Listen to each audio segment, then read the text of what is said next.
Welcome to A Therapist, Buddhist, and You. My name is Luke DuBois, and I'm here with my favorite Buddhist and quite possibly yours too. I'm here with Zomo. Hey, Luke. Hello, everyone. Comment, share, like.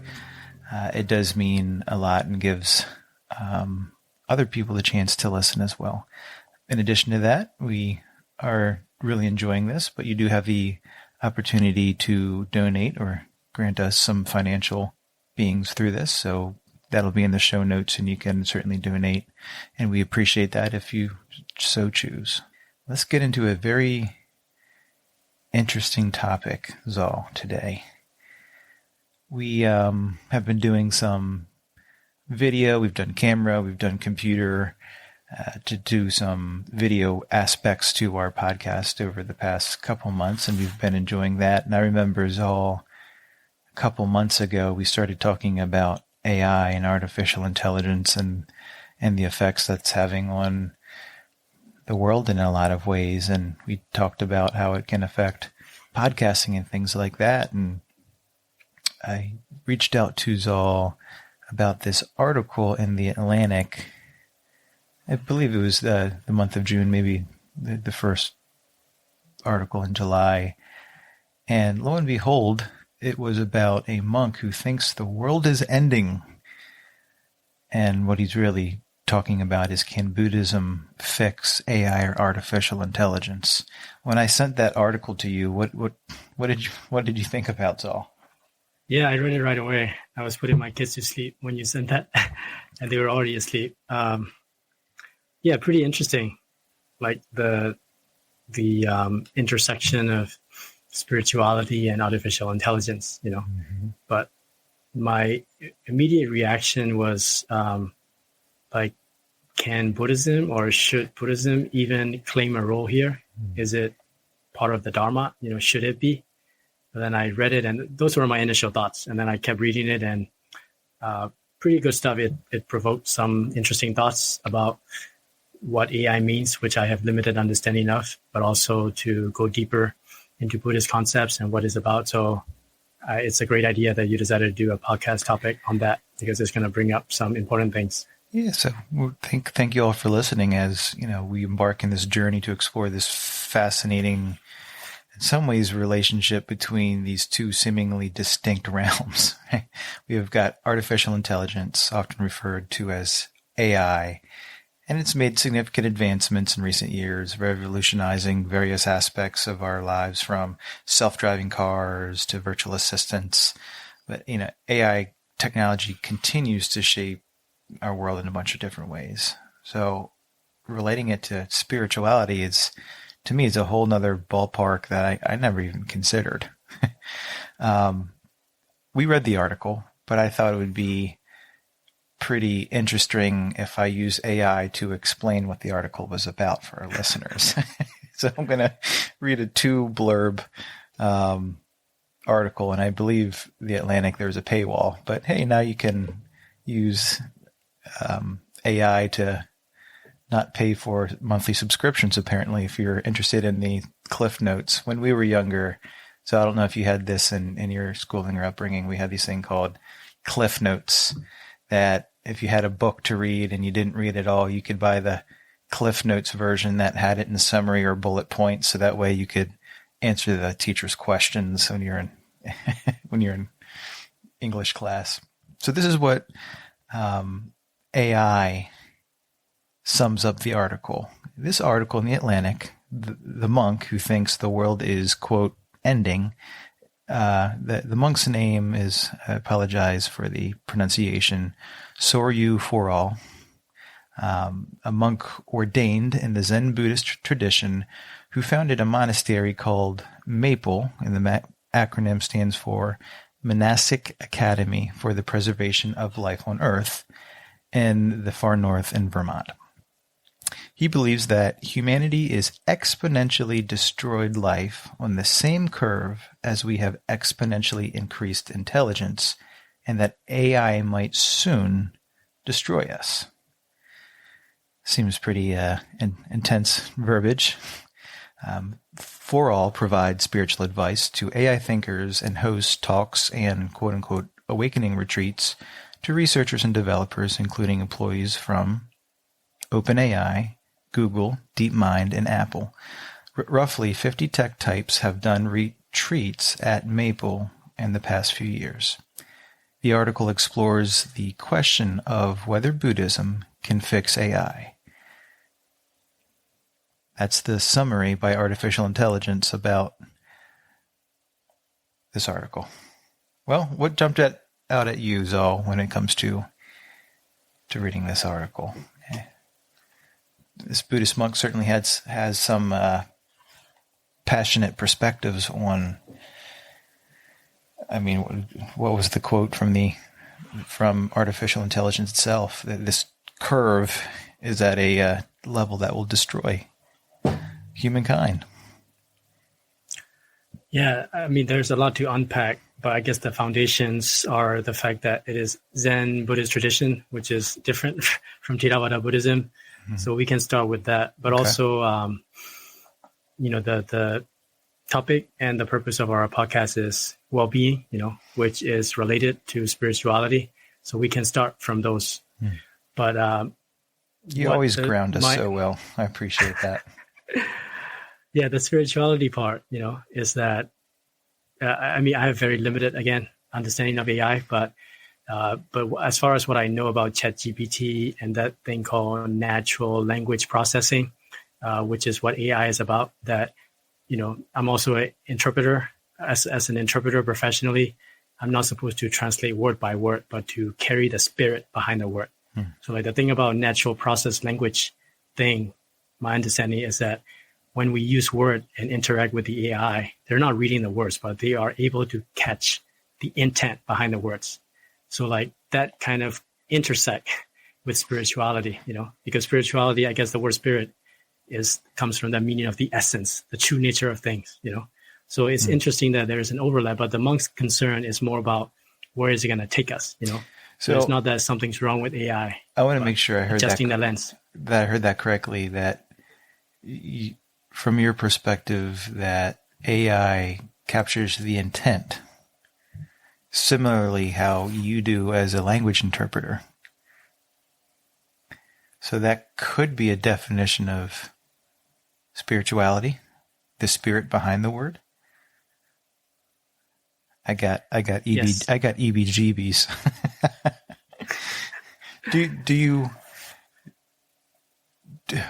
Do you hold true to that definition of spirituality when you put it in the context of AI and what you do as an interpreter is not just carbon copy, take the English conversation and as closely as possible translate it to Burmese, but you take the spirit behind what you feel that they are saying and translate it to them.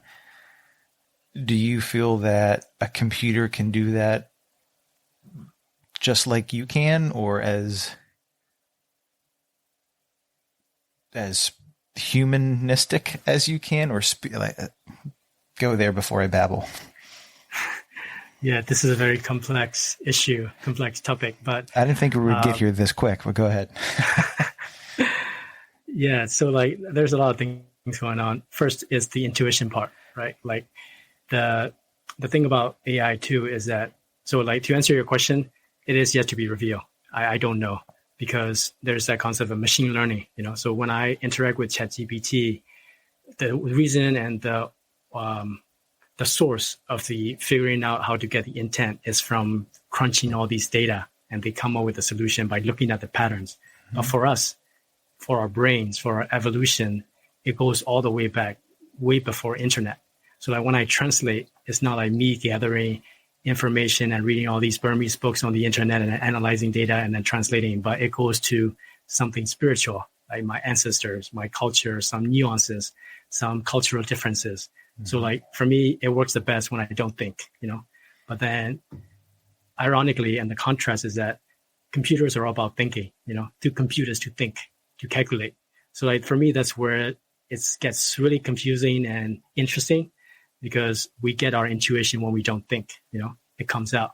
But then for computer, they rely solely on the analysis and computing and thinking and calculating. So that's a big contrast. I hope that's helpful, and I hope that's a good solid ground to stand on and unpack.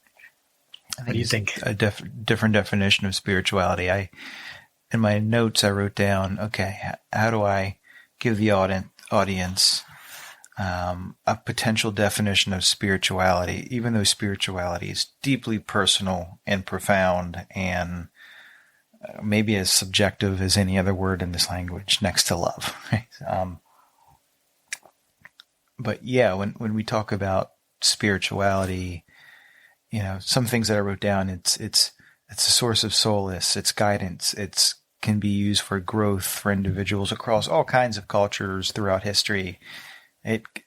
Spirituality encompasses an unbelievable wide range of beliefs and practices and insights. And, one of my favorite analogies for spirituality is, what's the difference between spirituality and religion? I often use the analogy that religion is the glass, is the cup. Religion is the structural, pragmatic, patternistic things that people go, I like the glass or the religion to be clear, or glass or plastic. And a lot of people like certain religions to hold the spirituality. And I like to call the spirituality the liquid or the water. That, yes, you can use religions for spirituality, but spirituality, there's just as many descriptors for that liquid in spirituality as there is for religions. But yeah, in terms of how are we going from artificial intelligence to artificial spirituality, or how does this AI hold this spirituality in an artificial way? Well, how do we even begin to define it? This is where we're at already. More questions than answers. Yeah, and then another effective way or another productive way that we can tackle this is through human condition, because that's what Buddhism is about, humanness, suffering. So I think the article, what it's saying and what the mission of that monk, the way I have interpreted is to have that empathy, because if machines are heartless, they can do whatever they want. But if there is that sense of connection, empathy, compassion, feeling the pain, feeling understood, if that's the case, it can take us further beyond, our imagination in terms of infusing spirituality with artificial intelligence, So that's the intent that I get. So maybe we can. And part of his message to these people that are creating this artificial intelligence using these algorithms to create this artificial intelligence and all the things that come with it.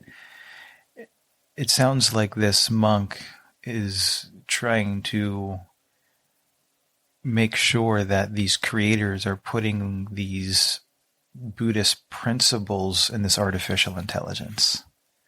And that was one of the takeaways for me, that whenever there's this huge change in history, whether it's, all of a sudden, farmers were worried when there was machinery, they were fearful to take away their job. And then, we've seen what just the advancements we've had, and now we've got artificial intelligence, and people are fearful of how it's going to affect.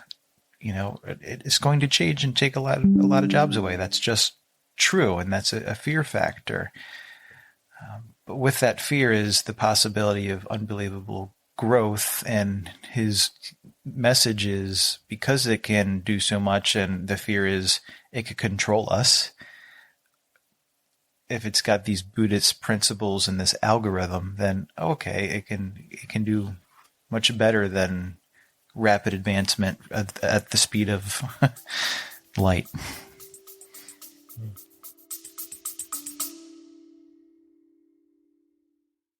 Hey listeners, we've got something extraordinary to share, a chance to reshape your journey no matter where you are. You're familiar with Zalmal's insights on our podcast, but there's more. Through the Recovery Collective, he offers life, mindfulness, recovery coaching, and meditation groups guiding you toward a fulfilled and mindful existence, no matter your location. Zal's journey from a Burmese Buddhist novice to a skilled practitioner equips him with timeless wisdom and contemporary strategies. Whether you're navigating life's shifts, seeking clarity, or pursuing self-awareness, Zal's coaching serves as a compass guiding you toward success. The best part? Zal's approach centers on your growth and empowerment. He equips you with tools to tap into your inner strengths for continuous evolution no matter where you are. Ready to take that next step in your personal growth journey? Connect with Zal Mal and the Recovery Collective at 240-813-8135 from anywhere in the world. Investigating in your journey reaps immeasurable rewards. Let Zal Mal guide you toward resilience, clarity, and empowerment no matter where life finds you. Now, let's transition back into our conversation. Stay tuned, stay curious, and keep your journey growing.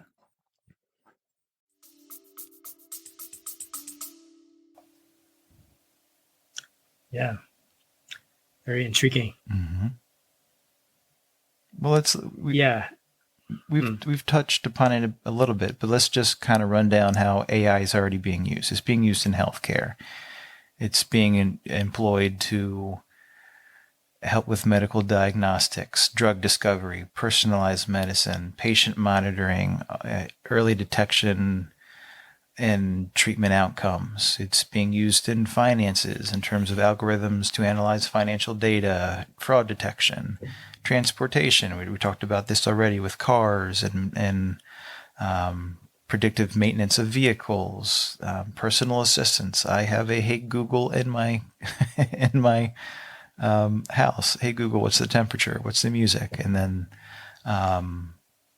so yeah, it's being used. Turn on the lights in a lot of ways already.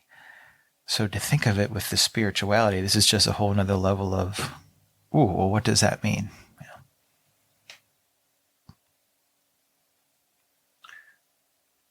So what do you see as the challenges when it comes to AI when we bring in the spiritual aspect of it? So let's get deeper into that, regardless of what this gentleman thinks. Yeah, I mean, if I stay true to the path of Buddhism, so if it's AI that's going to help me end suffering, then that's great. But if it's going to prolong the suffering, it's going to bring me deeper into this reality of suffering and get stuck there, then it's not in harmony with the purpose of Buddhism. But not everybody's goal is to end suffering, And I think where my mind goes with that, my therapist version of that, it can be good, it can be bad. There's ethical and social implications that if it raises ethical concerns and biases, then that's problematic. But if it can help set up the conditions for spiritual growth, just like a therapist can, well, great, I'm all for it. So I see it as ethical considerations, and you're seeing it as, well, yeah, it could set up the conditions for spiritual growth. Good. What about, I think of like dependence and reliability when it comes to spirituality. Can you imagine if we become dependent on this for spiritual growth? What does that look like? To me, that sounds like suffering. But when you think of someone potentially being dependent on artificial intelligence to tap into that higher sense of self or higher power or spirituality, what do you think of? Yeah, that's not only attachment, but also not only dependence, but also attachment, Okay. So, but if it's like a temporary dependence, because that's also the role of the teacher, the role of the Dharma, or the role of a raft, its purpose is to cross the river. Once you get to the other river, you can just move on. So if the artificial intelligence for spirituality is like that, that's probably good. It will aid you to get to where you need to go. But then once you get there, there's no need for that anymore, So like that kind of augmented intelligence would be more productive and practical than artificial intelligence, something that can augment us to get to where we want to go, and then we can move on. You've always said that as a meditation and Theravada Buddhist life coach, that you never want your clients to be dependent on you for meditation or your life coaching. Same thing as therapists. Now, someone might say, well, what's the harm in being dependent on this artificial intelligence if I'm reaching and receiving and connecting this spirituality that's helping me with growth and development and is helping me with coping skill, being able to cope in a healthier way. What would you say to that? Yeah, you're nailing on a really important point about this topic because like when I connect, so the thing about human intelligence and artificial intelligence is that the reason, so that whenever I connect to another human being, there's a human connection. And the reason why is that I see myself in that person, that for me is a true liberation, a true spirituality. But is that possible with an AI, So like if it's going to aid me to see because, if the AI's role is for me to get to places, get things done, that's great. But from the point of view of spirituality, it needs to point me towards myself to be able to look at within myself, because only then I can be like, okay, this is what I want. And this is what's true to me. So like, for me, that's very important. That's also what happens when you meditate, when you connect, when you are in service, helping others, you find yourself, so that to me is the true spirituality. But if it's just like taking you away and then use this AI as a distraction, not to look at yourself, then we're kind of missing the point. So the way I hear that is there's a difference between personal insight and awareness and escape. Because I can use connection, right? I mean, there's virtual reality where I'm walking and taking hikes in the woods, and some people's definition of spirituality is connecting with nature. Well, when does the healthy become toxic? When does the healthy become escape? When does the healthy become a maladaptive pattern and avoidance of what I'm hearing you say is that internal awareness and growth? Yeah, that's a big one. That's a big one. And I think that can be hard, and especially with this artificial intelligence and this virtual reality that we might see people use for an altered nature connection, a virtual reality version of creative expression, and engagement where we can get lost in a world that isn't reality. Sounds like drugs a little bit, doesn't it? Yeah. It's got a similar ring to it. Yeah, I think we're touching on really key topics. You as a therapist, me as a coach as well, is that we do our best when we connect, So if there's an artificial intelligence trying to help me, but then I'm feeling understood, but then like, do you really understand me? Have you gone through what I've gone through? Do you have human experience? Then like, that's kind of questionable, So for me, that's a puzzling and more to be revealed part, because it's yet to be concluded because we don't have enough data. Yeah, let's talk about some of those artificial spirituality examples that do exist. Virtual meditation apps. Right? They use AI algorithms to provide guided meditation sessions, personalized meditations, real-time feedback based on individual preferences and goals, and like, this is the right guided meditation for me right now. It sounds to be very valuable. There are chatbot spiritual guides. Never thought I'd say that before, chatbot spiritual guides. That's certainly not a guru, right? AI-powered chatbots or virtual assistants are designed to simulate spiritual guidance and support. Sounds like chatbot therapy, and that might be a whole nother episode that we'll do with AI and therapy, because it's out there. There's pros and cons to it. These chatbot spiritual guides can provide advice, answers. You ask them spiritual questions, it'll give you spiritual answers back. It'll engage in conversation about spirituality. That is a way to connect. Digital prayer platforms, AI-generated spiritual teaching. So it's just another. I'll call it an advancement. It's an advancement.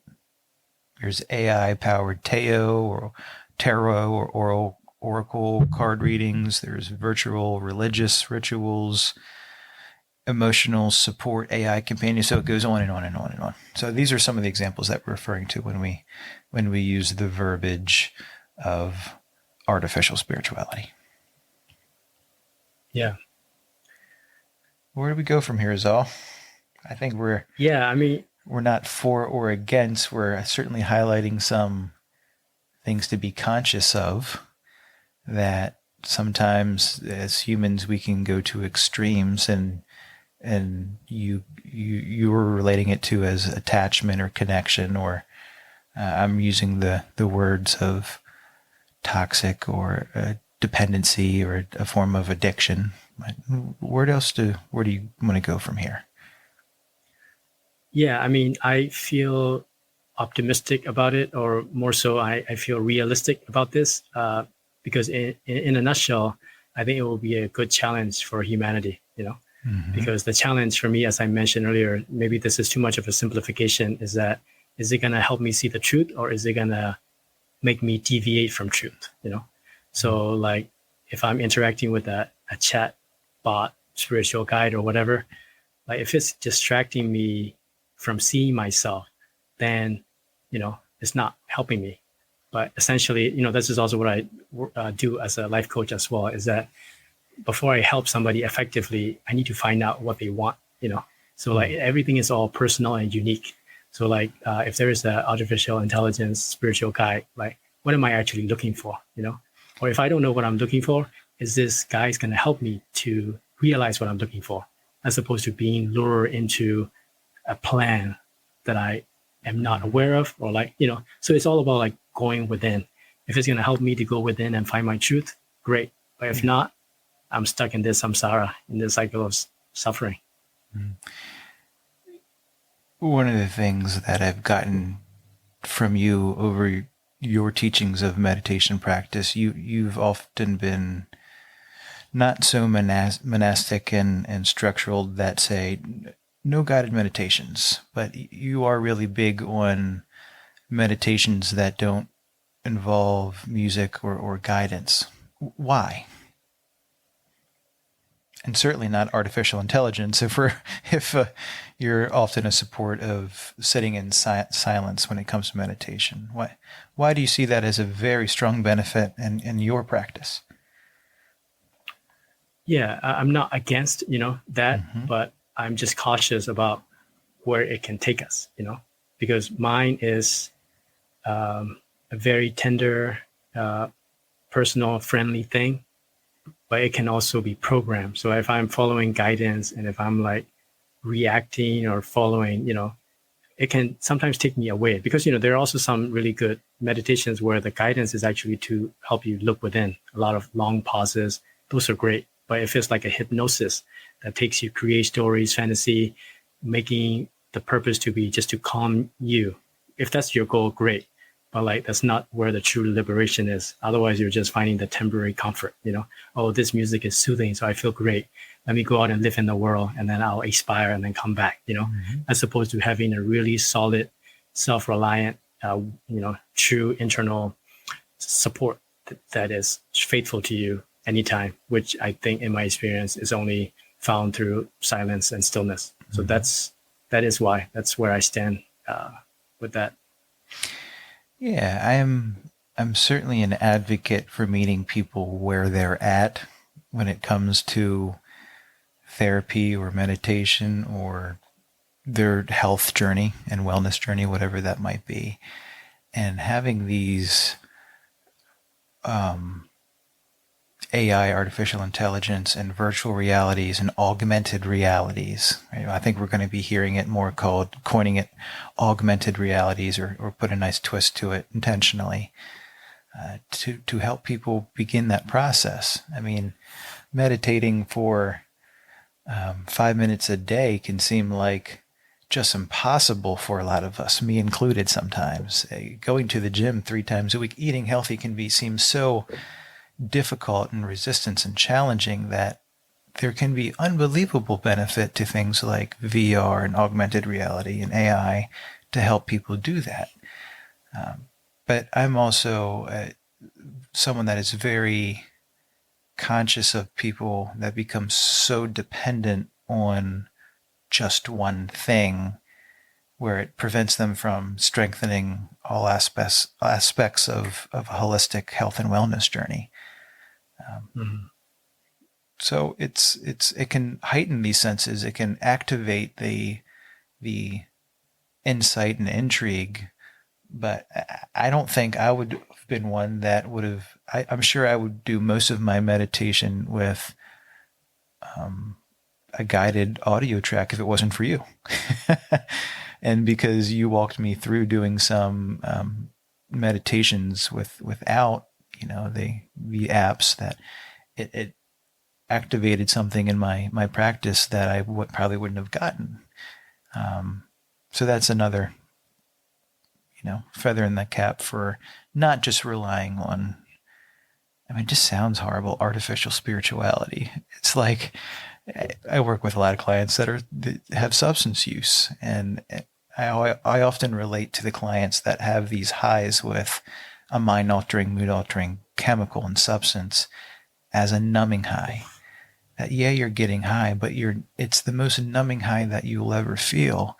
And in sobriety or recovery, when they're no longer numbing out with these substances, achieving a goal, making a deadline, knocking check marks off their lists, and they get this feeling of accomplishments and something they work for, is a higher high that they ever feel than just numbing out with drugs and alcohol, even though they have a sense of euphoria. And I'm guessing as people continue their practice in spirituality, that they won't have to augment it with an artificial intelligence to meet these higher senses of spirituality. And I think the thing that's important to connect with that is that knowing your inner self part of that spirituality, that higher power is within. Yeah. As you were talking, a thought just comes to mind about like what makes us to be bonded. It's also what is going to set us free. What I mean by that is that there is this concept of anatta in Buddhism, which is translated as the absence of self. So we are suffering because we have this attachment to who I think I am, which is valid, which is true, but then that's also what is limiting me. But then if I connect that with AI, it's kind of interesting, right? Like machine don't have a mind, machine don't have identity, but we are creating identity, and that's how they're going to relate to us. So like we're starting at two different, because we already have an identity, but we're creating identity for them, So in a way, they're at an advantage point because they already have anatta, they know there is no self. But for me, that's for us, that's what's going to set us free, to realize that there is an absence of self. And that's also why I feel optimistic and realistic about it, is that the concept of Dharma in Buddhism, which is the truth, is that it doesn't matter where you go to Mars or a different universe, like there is this immutable truth, which will never contradict itself. It will always be there. So if that's really the case, it will show up in AI too, because there is no need for a creation. There is no need for an invention. There is no need for regulation. If it's a true truth, it's going to appear. So very interesting. Yeah. We have one Buddhist perspective that is optimistic about the whole thing. And we have this other Buddhist from Vermont who feels that on this pace, that humanity has exponentially destroyed life on the same curve as we have exponentially increased intelligence, and that AI might soon destroy us. It's a little bit different from your perspective. Yeah. I don't have any. I don't know much about Zen Buddhism, and I don't know about this monk, but my first reaction to that is that fear is coming from attachment, right? To be worried about something like that, which I don't want that to be a criticism, but that doesn't really sound like a Buddhist thought for me, that I should actually be free of worry. It shouldn't create any kind of anxiety, I'm so, anyway, so that's the thought that comes to mind. Well, I don't think we need to go too much farther than that, do we? That's, we've covered it. Well, in our exploration of artificial spirituality, what a name that is, and examples of AI applications in the realm of spirituality, it becomes evident that while these technologies can simulate certain aspects of spiritual practices and guidance, they can never fully replicate the authenticity and depth of genuine spirituality. True spirituality is a deeply personal and meaningful experience that transcends algorithms and computational processes. It encompasses the complex interplay of emotions, intuition, and the human connection to something greater than ourselves. It involves profound moments of self-discovery, transformation, and a quest for meaning and purpose in life. For some people, at its core, spirituality is about the exploration of our inner selves, our relationships with others, and our connection to the universe. It goes beyond logical analysis and measurable data, delving into the realms of mystery, faith, and transcendence. It is an experiential journey that cannot be quantified or fully understood by machines. That I believe.